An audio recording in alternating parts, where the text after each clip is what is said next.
यदि आप किसी चेक बाउंस केस में एक्यूज्ड हैं, आरोपी हैं, और आप इस बात को समझते हैं कि आपने सामने वाले को जो चेक दिया था आपके पैसे देने बनते ही थे और आपके केस जीतने की संभावनाएं बहुत कम हैं, आप वकीलों से संपर्क कर चुके हैं, आप समझते हैं इस बात को कि आप शायद ये केस हारेंगे, अभी नहीं तो 2 साल बाद, 4 साल बाद, 5 साल बाद, परंतु आप केस में कानून से भागने की इच्छुक भी नहीं है। आप कानून का सम्मान करते हैं, आप एक प्रतिष्ठित नागरिक हैं, अपने और काम धंधे करते हैं, आप नौकरी करते हैं, व्यवसाय करते हैं, और केस लड़ना भी आप नहीं चाहते हो, क्योंकि केस लड़ने में भी आपकी कहीं ना कहीं मानसिक शांति खराब होगी और आपका वकील की फीस का खर्चा होगा और आपको परेशानी उठानी पड़ेगी कोर्ट में आने जाने की। तो बेस्ट जो उपाय है, जो सभी पक्षों के हित में रहता है, वो है कि चेक बाउंस केस का सेटलमेंट करके निवारण कर देना, निपटारा कर देना। इस वीडियो में आपको कुछ ऐसी बातें बताऊंगा जिससे कि आपको ये समझ में आएगा कि आप किस किस प्रकार से चेक बाउंस केस को सेटल करके ख़त्म कर सकते हैं। कहानी की शुरुआत करते हैं सबसे पहली घटना से, जो फिल्म की स्टोरी जहाँ से शुरू होती है। और फिल्म की स्टोरी शुरू होती है लीगल नोटिस आने से। जब आपने किसी को अपना चेक दे दिया था, वो चेक बाउंस हो गया, तो पहले आप उसे जो मर्जी टालते रहे, उन बातों में नहीं जा रहा मैं। आपके पास सामने वाली पार्टी ने अपने वकील के माध्यम से लीगल नोटिस भिजवा दिया कि ये फला फला चेक था, आपका बाउंस हो गया, 15 दिन के अंदर पैसे दीजिए। 15 दिन का प्रावधान रखा ही इसलिए गया है ताकि आपको समय मिल सके कि यदि आपको पैसे देने बनते हैं तो आप दे दो सामने वाले के, और मामला कोर्ट कचहरी तक ना जाए। तो दोस्तों, अगर आपके पास लीगल नोटिस आ गया है और आप केस लड़ने के इच्छुक नहीं हो और आपको समझ में आ रहा है कि अगर ये मैटर कोर्ट में जाएगा तो मैं नहीं जीत पाऊंगा, तो आप सामने वाले पक्ष से बात करिए दोबारा से और उससे सेटलमेंट करके, कॉम्प्रोमाइज़ करके मैटर को ख़त्म करने की कोशिश कीजिए कि मैं इतने पैसे नहीं दे सकता, इतने दे सकता हूँ, इतने किस्तें ले लो, ऐसा कर लो, वैसा कर लो। 2-4 परिवार या पारिवारिक मैटर है तो 2-4 बड़े परिवार वालों को इकट्ठा करिए। पारिवारिक नहीं है, कोई अन्य व्यक्ति है तो कोई बिचौलिए बीच में हो, मीडिएटर बीच में हो, कोई कॉमन फ्रेंड बीच में हो, तो उनकी हेल्प लेके मैटर को निपटाने का प्रयास कीजिए। यदि आपके तमाम प्रयासों के बावजूद भी कंप्लेनेंट सेटलमेंट करने के लिए तैयार नहीं होता, या वो ज़्यादा राशि मांग रहा है, आप कम दे रहे हो, कुल मिला के आपका समझौता नहीं हो पाता और अंत में वो केस फाइल कर ही देता है कोर्ट में आपके ऊपर, तो कोर्ट में जब पहली तारीख आएगी सम्मन प्राप्त होने के बाद, जब आप कोर्ट में अपने वकील के साथ जाएंगे, तो उस तारीख पर भी आपके सामने 2 विकल्प खुले हैं, 2 ऑप्शन हैं उस तारीख पर भी आपको।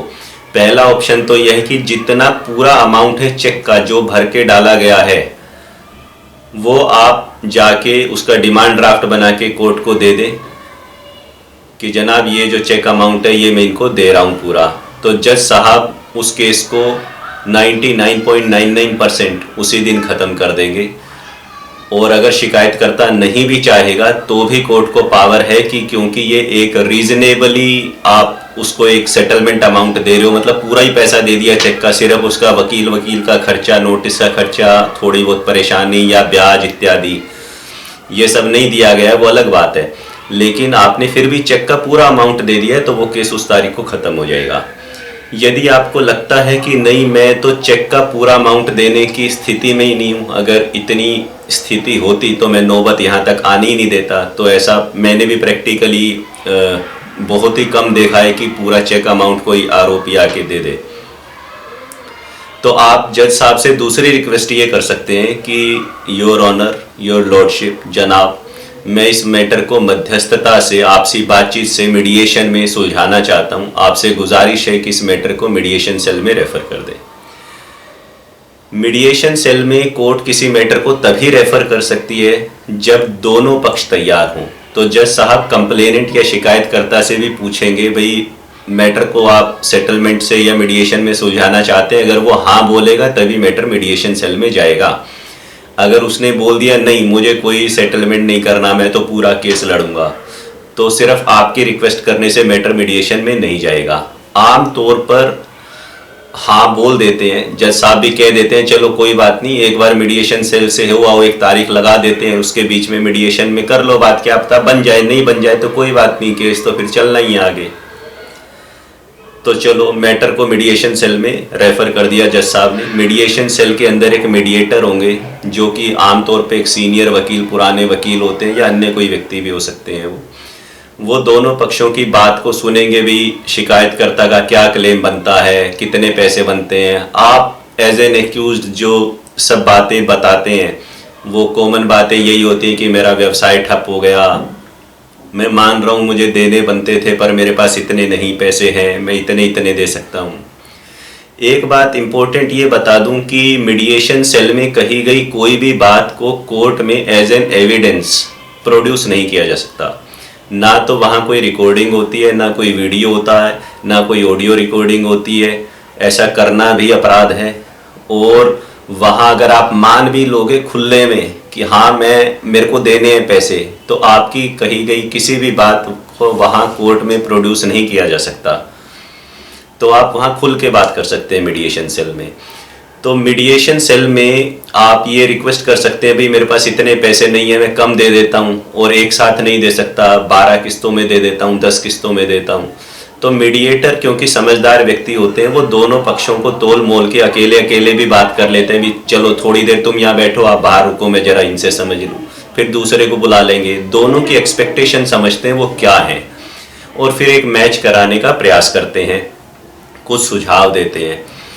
तो इनमें जो आपके वकील साहब होते हैं दोनों पक्षों के, उनका भी बड़ा रोल होता है, क्योंकि कई बार पार्टियां तो समझौता करने चाहती हैं परंतु कहीं ना कहीं उनके वकील उनको कहते नहीं नहीं ऐसा नहीं वैसा नहीं।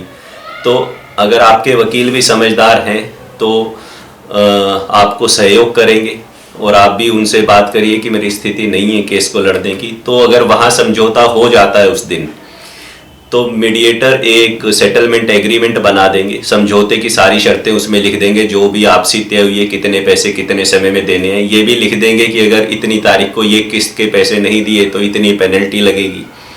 दोनों पक्षों के साइन करा लेंगे, गवाह के तौर पे जो दोनों पार्टियों का वकील है उनके साइन करा लेंगे। और फिर जो अगली तारीख है कोर्ट में, उस तारीख पे जो कंप्लेनेंट है, शिकायत करता है, वो केस को चाहे तो विड्रॉ कर सकता है सेटलमेंट की शर्तों के हिसाब से।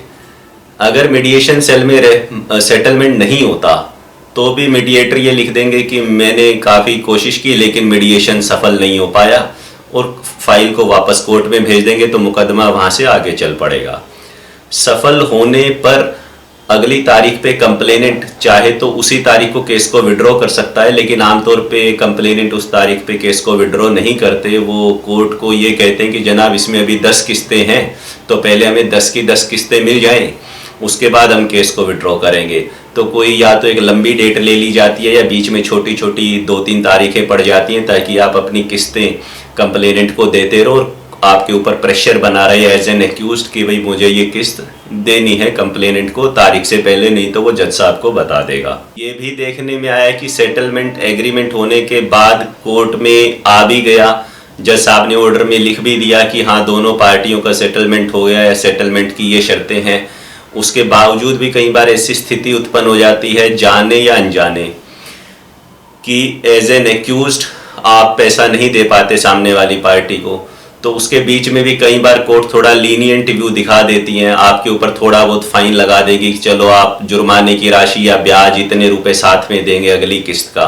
लेकिन यदि आप बिल्कुल ही इंस्टॉलमेंट नहीं दे रहे हैं, सेटलमेंट भी आपने कर लिया फिर भी आप पैसे नहीं दे रहे हो, तो फिर उसमें कोर्ट ये भी कर सकती है कि उस सेटलमेंट एग्रीमेंट को सेट असाइड कर दे, फिर से एक तरफ रख दे उसको उठा के, और केस आपके ऊपर पुनः दोबारा जिस भी स्टेज पे था वहीं से दोबारा आगे बढ़ जाए। जो सेटलमेंट अमाउंट तय होता है जब वो कोर्ट के ऑर्डर में आ जाती है बात, तो वो क्रिमिनल प्रोसीजर कोड की section 421 read with section 431 recoverable होता है एक फाइन के रूप में। यानी यदि आप उस पैसे को नहीं देते हो तो जैसे कि जुर्माना वसूला जाता है किसी क्रिमिनल मैटर में, उस तरह से उस पैसे को कोर्ट आपसे वसूल सकती है। आपकी मूवेबल इमूवेबल प्रॉपर्टी भी अटैच कोर्ट कर सकती है, चल अचल संपत्तियां जब्त की जा सकती हैं उस पैसे की राशि को रिकवर करने के लिए। सवाल अब फाइनली एक ये भी आता है कि अगर आप केस के स्टार्ट होने से पहले भी सेटलमेंट नहीं कर पाए, पहली तारीख में जब आप अपीयर हुए कोर्ट के सामने, जब आपने जमानत ली, उस समय भी आपने सेटलमेंट की बात नहीं बोली, केस चल रहा है, बीच में कोई स्थिति है, बीच में कोई स्टेज है, तो आप अभी भी चाहें तो कोर्ट को बोल सकते हैं कि मैं इस मैटर को सेटल करना चाहता हूं, मीडिएशन में रेफर कर दें। परंतु स्थिति वही है, अगर शिकायतकर्ता जिसने कंप्लेंट किया आपके खिलाफ, अगर वो अड़ गया कि नहीं मैं सेटलमेंट नहीं करूंगा, मुझे तो केस ही चलाना है, तो खाली एक व्यक्ति के कहने पे सेटलमेंट हो पाना संभव नहीं है। एक व्यक्ति के कहने से मैटर को कोर्ट मीडिएशन सेल में रेफर नहीं करेगी। एक सवाल ये भी सबके मन में उठता है कि मेरा चेक अमाउंट इतने रुपए का है तो मेरा सेटलमेंट कितने में हो जाएगा। अक्सर लोग पूछते हैं कि मेरा चेक मान लीजिए 10 लाख रुपए का है तो सेटलमेंट राशि कितनी होनी चाहिए, कितने में सेटल हो सकता है। देखिए दोस्तों, इस बात का कोई भी जवाब नहीं है कि वो सेटलमेंट कितने में हो सकता है। बहुत सारे फैक्टर्स पे बात डिपेंड करती है। फॉर एग्जांपल कि जो सामने वाला पक्ष है उसके साथ आपके संबंध कितने पुराने, खाली एक ही मामले पे झगड़ा हुआ या कट्टर दुश्मनी का रूप ले चुका है। अगर कट्टर दुश्मनी का रूप ले चुका है आपका संबंध, तो वो पूरे पैसे देने पे भी बोलेगा मैं नहीं करूँगा, मैं नहीं करूँगा। मतलब वो तो फिर जिद हो गई ना, फिर तो अहंकार हो गया, ईगो की लड़ाई हो गई, फिर तो चेक की लड़ाई नहीं रही, फिर तो मूंछ की लड़ाई हो गई। वो तो संबंध कैसे हैं दोनों पार्टीज के बीच में, इस बात पे डिपेंड करता है। दूसरी बात इस चीज़ पे डिपेंड करता है कि जिसने आपके ऊपर केस डाला है वर्तमान में उसकी आर्थिक स्थिति कैसी है। यदि उसके पास कोई परेशानी नहीं है पैसे की, उसका कारोबार धंधा सब बढ़िया चल रहा है, उसे पैसे की कोई इमीडिएट आवश्यकता नहीं है, तो वो कोई बहुत ज़्यादा उत्सुकता या इंक्लिनेशन नहीं दिखाएगा कि वो आपके कम पैसे के प्रस्ताव को मान ले। हाँ, अगर उसकी टांग भी कहीं फंसी हुई है, उसने भी किसी बैंक से लोन ले रखा है, बैंक वाले उसकी जान खा रहे हैं, वो आपकी जान खा रहा है, तो वो सोचेगा भाई ये तो पता नहीं 5 साल केस चलेगा, 2 साल चलेगा, 10 साल चलेगा, जितने इससे मिल रहे हैं ले लेता हूँ, आगे बांध दे के जान छुड़ाता हूँ। तो वो उसकी स्थिति क्या है वो हमें नहीं पता, वो उसको ही पता होगी। इस बात पे भी डिपेंड करता है। इसके अलावा भी अन्य बहुत सारे फैक्टर्स हैं, जैसे कि अगर सामने वाले पक्ष को ये लगता है कि उसका केस में लीगल मेरिट है, उसका केस के जीतने के बहुत चांस हैं, तो भी उसको लगेगा कि अगर मैं केस जीत जाऊंगा तो आपको एज एन एक्यूज्ड सजा भी हो सकती है और आपको दुगना पैसा देना पड़ सकता है चेक अमाउंट का, तो भी क्या पता वो सेटलमेंट ना करे। नेक्स्ट फैक्टर ये भी है कि जितना जल्दी शुरू में सेटलमेंट होने का चांस होता है, जब तक मुकदमा आगे नहीं जाता, वो उस समय चांस ज़्यादा हाई होता है, क्योंकि तब तक कंप्लेनेंट उतना परेशान नहीं हुआ होता, उतनी हरासमेंट नहीं हुई होती उसकी। लेकिन अगर आपने शुरू में सेटलमेंट नहीं किया, मामला चल रहा है 2 साल 3 साल 4 साल, तो वो फ्रस्ट्रेट हो जाता है। फिर उसे लगता है नहीं, अब तो इतना समय तो मेरा बर्बाद हो ही गया, अब मैं सेटलमेंट नहीं करूँगा, अब तो जहाँ 3 साल निकल गए वहाँ 2 साल और सही, मैं वेट करूँगा। ये फैक्टर भी हो सकता है। इसी तरह ये भी फैक्टर है कि आप दोनों के जो संबंध हैं उनके बीच में कॉमन फ्रेंड्स कौन हैं।